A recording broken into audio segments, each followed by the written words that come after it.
အားလုံးပဲမင်္ဂလာပါရှင်ချိုကုကင်း channel မှာပြန်လည်ကြိုဆိုပါရရှင်ကျွန်မဒီနေ့ချက်ပြမယ့်ဟင်းလေးကတော့ငါးရခိုင်ချက်ဟင်းလေးပဲဖြစ်ပါတယ်ရှင်အားလုံးပဲ like ပါကြည့်ရှုပေးကြပါဦးနော်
โอเคဥပူလာပြီဆိုရင်เนาะကျွန်မစီထည့်ပါမယ်ရှင်ဘဲဥကြော်ထားတဲ့စီလေးကလည်းနည်းနည်းရှိတော့ပေါ့เนาะကျွန်မစီလေးပဲနည်းနည်းပဲထပ်ထည့်ပါတယ်ရှင်ပြီးရင်เนาะကြက်သွန်ဖြူဂျင်းကြက်သွန်လေးကြိတ်ထားတာထည့်ပါတယ်ရှင်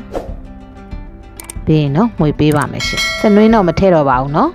ငါးမှာတစ်ခါတည်းစနွင်းမှာရောပြီးတော့နေထားတဲ့အတွက်မထည့်တော့ပါဘူးရှင်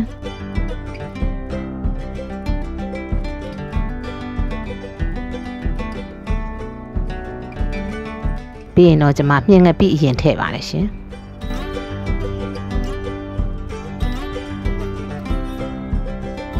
ပြီးရင်တော့ကျွန်မငရုတ်သီးစိမ်းလေးကြိတ်ထားတာထည့်ပါတယ်ရှင်တခါလေးရောပြီးတော့စီတက်မှာပေါ့နော်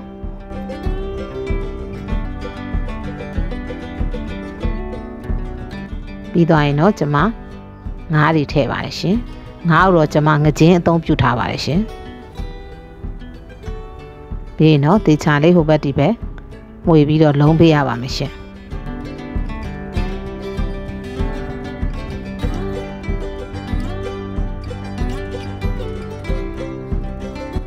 ကြာလေးလုံးရပါမယ်ရှင်ပြီးသွားရင်တော့ကျွန်မမကြီးရထည့်ပါတယ်ရှင်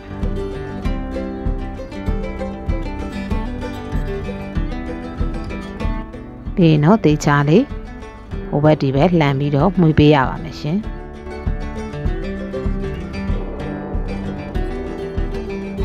ပြီးသွားရင်တော့ကျွန်မကြက်သွန်ကြိတ်ထားတဲ့ရေကျင်းထားတဲ့ရေလေးတွေထည့်ပါတယ်ရှင်ပြီးရင်တော့တေချာလေးဟိုဘက်ဒီဘက်လှန်ပြီးတော့မှွေပေးရပါမယ်ရှင်